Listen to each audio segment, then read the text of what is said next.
இது வந்து baby potato. இதை வந்து ஸ்டஃப் பண்ண போகிறோம். எப்படி ஸ்டஃப் பண்ணலாங்கிறத இப்போ காமிக்கிறேன். இதை வந்து இப்போ எடுத்துட்டு நல்லா 2-3 தடவை தண்ணியில் போட்டு வாஷ் பண்ணி எடுத்துக்கணும். வாஷ் பண்ணி எடுத்துகிட்டு தோல் எடுக்க வேண்டாம்.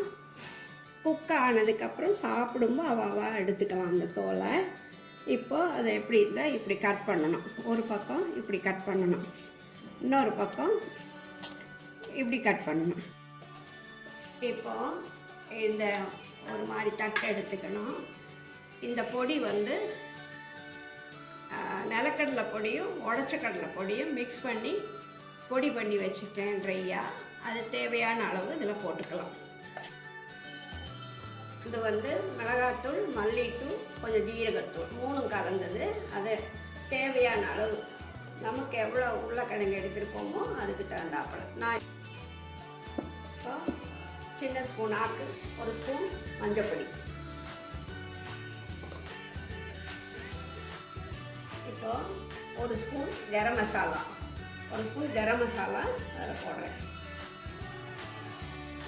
அடுத்து 1 ஸ்பூன் காஷ்மீர் சில்லி. அது வந்து அவளுக்கு தேவையானதுக்கு தகுந்தாப்புல போட்டுக்கோங்க. காரம் ஜாஸ்தி வேண்டாம்னா கம்மியாக போட்டுக்கோங்க. நான் வந்து 1 ஸ்பூன் போடுறேன்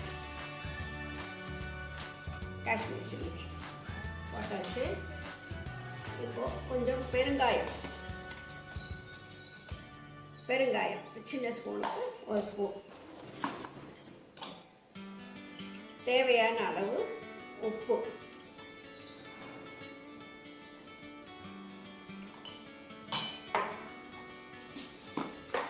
கொஞ்சம் பெருஞ்சீரகம், 1 ஸ்பூன் சின்ன ஜீரகம் எல்லாம் போட்டாச்சு.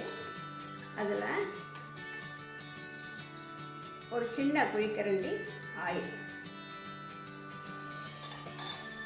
எல்லாத்தையும் சேர்த்து மிக்ஸ் பண்ணணும். நம்ம பண்ணுறது ஒரு ப்ரெஷர் பேன் எடுத்துக்கோங்க. அதில் வந்து நல்லா குழிக்கரண்டியாட்ட 3 குழிக்கரண்டி எண்ணெய், எந்த ஆயில் யூஸ் பண்ணுவீங்களோ அதை எடுத்துக்கோங்க. எடுத்துட்டு அதுக்கு தேவையான அளவு தண்ணி, உருளைக்கிழங்கு வேறு. அப்போது தக்காளி அடித்து வச்சுருக்கேன், அதை இதில் சேர்த்துடலாம்.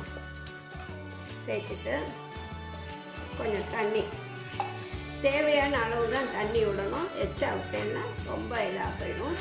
அதனால் தேவையான அளவு தண்ணி விட்டாப்போம். இந்த கிழங்கு வேகிறதுக்கு தகுந்தாப்புல விட்டாச்சு. இதில் இந்த கலந்து வச்சுருக்கிற பொடி ஒரு 2 ஸ்பூன் போடணும். போட்டு எல்லாத்தையும் நல்லா மிக்ஸ் பண்ணிடணும்.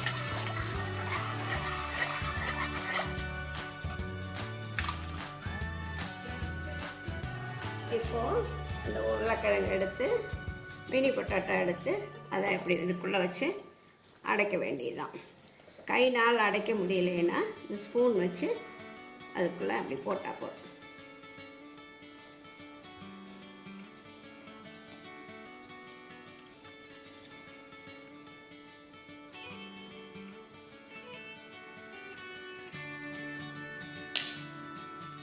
இப்போது எல்லாத்தையும் ஸ்டஃப் பண்ணி தக்காளி அடித்து விட்டதோடு மிக்ஸ் பண்ணி எண்ணெய், தக்காளி, தண்ணி எல்லாம் மிக்ஸ் பண்ணின கலவையில் ஸ்டஃப் பண்ணின உருளைக்கிழங்க வச்சாச்சு. வச்சுட்டு மீதி இருக்கிற பொடியை அது மேலே இப்படி தூவி விடணும். எல்லாத்தையும் மிச்சம் எவ்வளோ பொடி இருக்கோ அத்தனை பொடியும் அது மேலே தூவி விட்டுட்டு ப்ரெஷர் பேனோட இப்போது இதை மூடி வச்சுக்கணும். அடுப்பில் வச்சு குக்கர் விசில் போட்டு 2 விசில் விடணும். குக்கர் வெயிட் எடுத்துன்னு காயாச்சு. 2 விசில் விட்டு எடுத்துக்கேன்.